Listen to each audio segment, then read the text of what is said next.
तो ये था मुजाहिरा पाकिस्तान की हिस्ट्री की सबसे घटिया तरीन बॉलिंग का। इससे घटिया तरीन बॉलिंग कभी आज तक कभी पाकिस्तान की हिस्ट्री में नहीं हुई किसी भी वर्ल्ड कप के मुकाबले में। न्यूजीलैंड ने 400 बनाए, 401 रन बनाए, जो कि उनका हाईएस्ट इंडिविजुअल टीम टोटल है किसी भी वर्ल्ड कप एडिशन के अंदर। 1975 से खेलने वाली पाकिस्तान की टीम की बॉलिंग लेगेसी की धज्जियां उड़ा दी आज हारिस रऊफ, हसन अली, शाहीन शाह अफरीदी। तो जब आप 4 हारे और जिसमें एक भी बड़ी टीम को ना हरा पाए और अफगानिस्तान से भी हार जाए, तो शर्मिंदगी से बंदे को घर वापस आ जाना चाहिए। You see, that shows how intelligent this boy is, apart from being a talented cricketer. एक तो he came from the proper ranks. Twice he played under 19 World Cup. He said that's a big deal coming from. हालांकि New Zealand में place का pool बहुत कम है because it's about 4 million, just over 4 million population there. And then he said, I used to go to India to play club cricket and coached by Indian coaches, and that's why I'm slightly better player of spin. And the shot selection जो बड़ी important होती है opener के लिए, इसकी बड़ी precise थी शॉटें, बनी जो शॉटें इसकी हैं उन्हीं पर रह के आउट ऑफ द बॉक्स नहीं इसने सोचा, and that's the way, that's why I think he is a consistent player. अरे थर्ड क्लास बॉलिंग हो रही है, कोई समझ नहीं आ रही, और थर्ड क्लास टीम सिलेक्शन की है, कोई स्पिनर नहीं है, पार्ट टाइमर्स को लगाया हुआ है और उनको मार मार के उल्ली निकाल दी है। और पाकिस्तान की बॉलिंग बिल्कुल क्लूलेस नजर आ रही है। शाइन आपने सारे रेलू कट्टे रखे हुए हैं जो परफॉर्म ही नहीं कर रहे हैं। जो हमें दिया गया है ये कि रचिन रविंद्रा लिस्ट ए में काफ़ी पोजीशन पे इसने बैटिंग की है। As an opener number 2 position, 16 innings, 563 run, averaging 35। Number 3 he is averaging 50 with 305 runs in 7 innings, and then number 6, then number 7, number 8, number 10 as well he batted. So he batted almost every position in list A, and he's a bright future for New Zealand. भाई इनको डूब के मरना चाहिए पाकिस्तान को। एक बांग्लादेश से जीतने के बाद हम ऐसे कॉन्फिडेंस लगा के बैठे हुए पाकिस्तान टीम से कि ये सेमीफाइनल तक आ जाएगी। सिर्फ छोटी टीमों के साथ खेल के रैंकिंग बढ़ा रहे हैं, बकाया बड़ी टीम्स के खिलाफ तो ये कोई परफॉर्मेंस नहीं कर रहे। हमें कोई नजर नहीं आ रही बाबर आजम की परफॉर्मेंस। पता नहीं क्या खेलना चाह रहे हैं, इतना अफसोस हो रहा है इस वक्त, इतना गुस्सा आ रहा है कि मस्ट विन गेम है हमारे लिए। नॉन सीरियस बिहेवियर है, एग्रेशन वो नजर ही नहीं आ रहा, जो कोई प्लान नजर नहीं आया, कोई अटैकिंग बॉलिंग नजर नहीं आई है। कैसे मार खा रहे हैं, सारी की सारी उम्मीदों पे पानी फेरा हुआ है अभी से। तो जो ऐसा बैटर हो जिसने सब नंबर्स पे बैटिंग की हो तो उनके लिए बहुत आसान हो जाता है कि मुझे आता है सब जगह पे हर कंडीशन में खेलना, और जो भी अगर क्रंच सिचुएशन है या विकेट को रोकना भी है, रन्स भी बनाने हैं।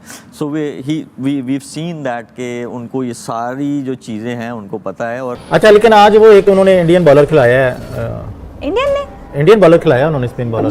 जी, न्यूजीलैंड इंडियन बॉलर खिलाया है। सही है। इस जोड़ी का जो ताल्लुक है वो इंडिया से है। जी, इंडिया से है। रविंद्रा का भी ताल्लुक इंडिया से है। ये तीसरी सेंचुरी पे जा रहे हैं रविंद्रा की तीसरी सेंचुरी होगी आज अगर वो कंप्लीट कर लेते हैं। और अगर बात की जाए तो इस वर्ल्ड कप में उन्होंने अपना डेब्यू किया है, और डेब्यू जिन्होंने किया है वर्ल्ड कप में और 14 रन बनाए हैं, वो अभी तक जोनी बेस्टो के बाद वो दूसरे नंबर पे। रविंद्रा बेंगलोर के ही हैं, मुझे याद आया। Ravindra belongs to Bangalore. Exactly, Ravindra को अपने मुल्क में अपने शहर में, अपने टाउन में वो सेंचुरी बना रहे हैं और ये बड़ी बात है। रोहित शर्मा तो नाकाम हो गए थे अपने टाउन में बनाने में, कुछ 4 रन पे आउट हो गए थे। चलें, कोई बात नहीं, वहाँ पे तो कोई कामयाब नहीं हो पाया, ना ही हमने देखा कि शुभमन गिल कंप्लीट कर पाए 92 पे वो आउट। उनके तो ये क्वेश्चन ही है ना कि ये फेल हो गया वो फेल हो गया, वो तो एक टीम के तौर पर चल रहे हैं और चले चल रहे। विराट कोहली भी 88 पे चले गए। तो ये रिकॉर्ड हमारे पास है कि हम अनबीटन जो है ना वो फाइनल हारे थे। इंडिया भी अनबीटन है अब तक।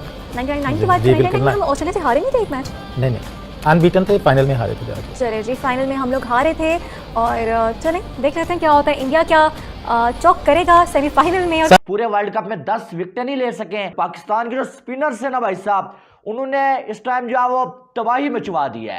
और ये जो है वो नतीजा है भाई साहब इस चीज का कि आपने रेगुलर स्पिनर खिलाए ही नहीं, आपने पार्ट टाइमर्स को खिला लिया और उनकी मार मार के केन विलियमसन ने उल्ली निकाल दी है। बाबर आजम बिल्कुल परेशान है इस टाइम, बॉडी लैंग्वेज गिर गई है, फास्ट बॉलर्स को कोई विकेट नहीं मिल रहा है, स्पिनर धुलाई पे धुलाई खा रहे हैं।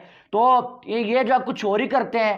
न्यूजीलैंड की टीम ने एक स्पिन बॉलर बढ़ा के 4 स्पिन बॉलर रख लिए, उन्होंने सोजी को भी लेके आ गए, और ये जो इनके पास मौजूद थे वो भी बाहर कर दिए। सबसे बड़ा मसला ये नहीं है कि स्पिनर खिलाए नहीं, सबसे बड़ा मसला ये है कि आपने एक जेन्युइन स्पिनर रखा ही नहीं। आपने सारे रेलू कट्टे रखे हुए हैं जो परफॉर्म ही नहीं कर रहे हैं। पूरे वर्ल्ड कप में 10 विकेटें नहीं ले सके, और आज आपने ये आगा सलमान जिसने पूरे वर्ल्ड कप में बॉलिंग ही नहीं की, अचानक उसको आके इतने बड़े मैच में जो है न्यूजीलैंड की बैटिंग के सामने डाल दिया है। 2 ओवर्स में 21 खा चुका है। तो अब इस टीम का क्या बोलूं, यानी कि कुछ हाल नहीं नजर आ रहा है मुझे। 4 फास्ट बॉलर खिलाए हैं उन्होंने, 4 स्पिनर खिलाए। सुबह से मुझे ये जो चीज है ना सटक रही है मेरे दिमाग में कि वो 4 स्पिनर के साथ क्यों जा रहे हो, जिसमें 3 प्रोफेशनल स्पिनर है। हमने 4 फास्ट बॉलर खिलाए हैं और हर बंदे को पता है कि जब विकेट गिरती है स्लिप लगाना चाहिए, अटैक करना चाहिए।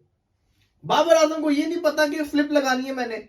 बंदा पूछे यार थोड़ा तो सीरियस बंदा हो। जब मुझे इतना गुस्सा आ रहा है कि अटैकिंग फील्ड ही नहीं है, विलियमसन का स्लिप में कैच गया है, हद हो गई है। मतलब कि ये चीजें मैटर करती है।